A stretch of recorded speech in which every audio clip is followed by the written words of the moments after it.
Bonjour à tous, alors aujourd'hui on se retrouve pour une vidéo sur le travail du sol et sur les semis de céréales. Allez, c'est parti. Alors l'épandage de fumier. Alors déjà, le fumier, qu'est-ce que c'est? Le fumier, c'est l'éjection des animaux, donc il est constitué donc, de la paille qu'on met en litière et après donc, de ce qui est des déjections des animaux. Alors on laboure pour deux choses principales. Alors déjà, ça décompacte un peu le sol. Voilà, cette année c'est très sec, c'est très tassé. Donc ça décompacte le sol, après ça me permet donc d'enfouir du fumier qui a été mis cette année et de remonter donc des fertilisants qui ont été mis les années précédentes, puisque quand le fumier est enfoui, il a du mal à se décomposer, contrairement à ce qu'on pourrait croire, puisqu'il n'est pas à l'air libre. Le fumier se décompose plus facilement en surface ou vraiment dans les quelques premiers centimètres du sol. Et ça me permet aussi d'enfouir les mauvaises herbes, donc quand elles sont dans la terre enfouies profondément, elles ne peuvent plus repousser. Donc ces herbes ne pousseront pas l'année prochaine dans la céréale. Alors lorsqu'on sème une prairie, on a l'habitude de réaliser du semis direct. Alors en fait, ça consiste à implanter une graine sans travailler le sol. Mais lorsqu'on fait des céréales, on n'a pas cette habitude. Nous, on retourne la terre. Donc c'est ce qu'on appelle le labour. Alors, pour labourer, je suis équipé donc du CAZ Mix 120 et de la charrue. Alors cette charrue, vous l'avez jamais vue, c'est normal, elle est nouvelle. Alors c'est une charrue déchaumeuse, donc elle n'est pas réversible. C'est une charrue donc, qui a 9 socles. Alors ici, on se trouve sur une parcelle qui a été en prairie pendant 5 ans et cette année, on a décidé de la ressemer en céréales. Alors habituellement, on ne fait pas toujours ce travail, on le fait quelques fois, mais cette année on le fait puisque c'est toujours très sec. Alors ça facilite un peu le travail de la charrue puisque c'est vraiment très tassé. Pendant 5 ans, les brebis, les tracteurs, ils y ont trépigné dessus. Alors pour ça, je décompacte un peu le sol. Ça permettra à la charrue de rentrer plus facilement dans la terre. Alors ce travail de déchaumage, de cette sorte de déchaumage, on va dire, on ne le réalise pas sur des parcelles qui ont été semées en céréales l'année précédente, puisqu'elles ont été labourées il y a 1 an, donc on estime que le sol n'est pas très tassé. C'est pour ça que j'ai utilisé la charrue déchaumeuse, qui va labourer un peu moins profond. Ça ne sert à rien d'aller en profondeur de toute façon. Mais sur les friches comme ici, on aime bien décompacter le sol, alors pas très profond non plus, mais assez quand même. Alors c'est pour ça que je passe cet outil et qu'après on labourera avec la charrue normale pour bien aérer le sol et que la culture puisse s'implanter correctement. Alors ici je me trouve sur une des parcelles où on va semer de l'avoine. Alors vous le voyez derrière moi, mon père est en train de passer les disques. Alors sur ces parcelles on ne laboure pas, pourquoi? Parce qu'il y a très peu de terre, c'est vraiment très peu profond. Alors ici on n'y fait pas d'orge, on y fait de l'avoine. Pourquoi? Parce que l'avoine ça supporte mieux les terres où il n'y a pas beaucoup de profondeur. L'avoine elle pousse vraiment dans un endroit pauvre, on va dire. Alors ici, comme je vous l'ai dit, on ne laboure pas. Alors on a passé un coup d'outil à dents une première fois il y a quelques jours, donc il a plu, les mauvaises herbes ont germé. Et là on passe un deuxième coup et après on préparera avec la herse le lit de semences. Alors si on ne vient pas avec la charrue, c'est parce qu'il y a des rochers qui sont pas très loin là en dessous. Alors la charrue, c'est même pas la peine d'y venir, on est sûr de casser quelque chose. Alors l'avantage des outils à disque, c'est que dès qu'il y a un obstacle, l'outil se soulève et ça évite de casser quelque chose. Et même avec la charrue déchaumeuse, si on vient là, on est sûr de casser quelque chose. Donc c'est pour ça qu'on utilise ce genre d'outil, plutôt à disque ou à dents à la rigueur. Et encore les dents c'est juste. Alors les disques qui sont pas à nous, c'est un outil de Kuma. Donc voilà, on adhère aussi à la Kuma, donc pour quelques outils. Et les disques en font partie.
Alors après le labour, ce qu'il faut faire, c'est aplanir le sol pour bien préparer le lit de semences. Alors pour cela, j'utilise le vibroculteur. On utilise rarement des outils animés à la prise de force du tracteur, ce qui est herse rotative ou tout ça. Pourquoi? Parce que chez nous, il y a des cailloux et avec les cailloux, ça bloque.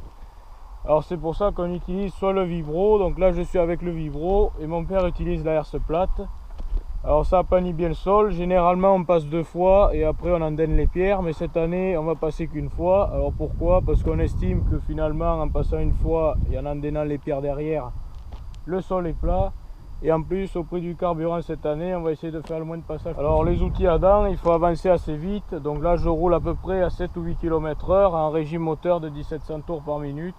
Alors pourquoi il va avancer assez vite? Pour que les dents, il faut qu'elles étalent bien la terre et pour ça il faut qu'il y ait un peu de vitesse, sinon ça ne fait pas du très bon travail. Donc derrière on voit le rendu, donc c'est à peu près plat quand même. Le sol est meuble, c'est bien, il fait beau, il a bien plu et là il fait à nouveau chaud, donc pour travailler le sol c'est pas mal. Il y a quelques mottes mais ça c'est pas grave, avec le soleil ils vont sécher et se ratatiner, puis avec la ligneuse à pierre on les passera dans la casseuse. Donc voilà, je suis assez content du boulot que ça fait. Alors l'outil jaune que vous voyez derrière moi, c'est une aligneuse à pierre. Alors son boulot, comme son nom l'indique, c'est d'aligner les pierres en fait et d'avoir qu'un endroit à passer avec la casseuse. Alors ça nous permet de gagner énormément de temps et ça évite de suivre tout le champ avec la casseuse. Alors comment ça fonctionne? C'est pas compliqué. En gros c'est un gros rotor avec des grosses dents en fer qui est incliné de l'avant vers l'arrière et de droite vers la gauche, et le fait d'avancer en fait ça amène la pierre de vers là-bas ici et ça fait en gros une ligne et après je vais devoir passer là avec la casseuse. Donc voilà, en gros c'est le même principe qu'un endaineur à foin avec des dents bien plus costauds bien sûr. Alors là je suis en train de casser les cailloux. Alors casser les cailloux c'est important, pourquoi? Parce qu'en fait les grosses pierres gênent le travail du semoir. Donc c'est pour ça qu'on est obligé de les éliminer. Alors pour ça on est équipé d'une casseuse à pierre. Alors le principe est simple, j'ai juste à suivre les lignes qui ont été faites par la ligneuse. Et voilà, donc il ne faut pas rouler très vite pour que la machine ait le temps de bien les casser. C'est un boulot assez long mais bon il faut le faire, on n'a pas le choix.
En train de casser les pierres. Alors comme vous le voyez, j'ai changé de tracteur. Alors je suis en train de casser les pierres avec le John Deere. Alors pourquoi je fais ça? Parce qu'il est recommandé par le constructeur de faire forcer le tracteur de temps en temps par rapport au système de dépollution. Donc en l'occurrence celui-ci est équipé d'un filtre à particules.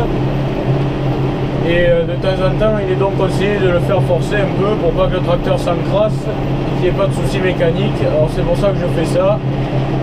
De temps en temps je garderai un champ à lui faire casser les cailloux pour le décrasser tout simplement.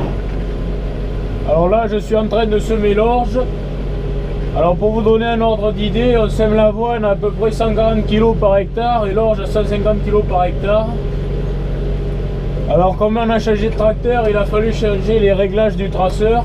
Alors le traceur, qu'est-ce que c'est? C'est un élément du semoir qui me fait une trace pour savoir où je vais devoir passer le passage d'après, donc pour pas me perdre. Alors là je suis réglé, il me faut passer moitié roue en fait. Donc je mets la trace faite au précédent passage au moitié de la roue. Et là de l'autre côté donc je trace pour le passage d'après. Alors en bout de ligne, je lève, je décélère. Ici je gère mes traceurs, donc je lève celui qui était actif et je baisse celui qui va être actif. Là je recule, hop, je rattrape la trace qui a été faite.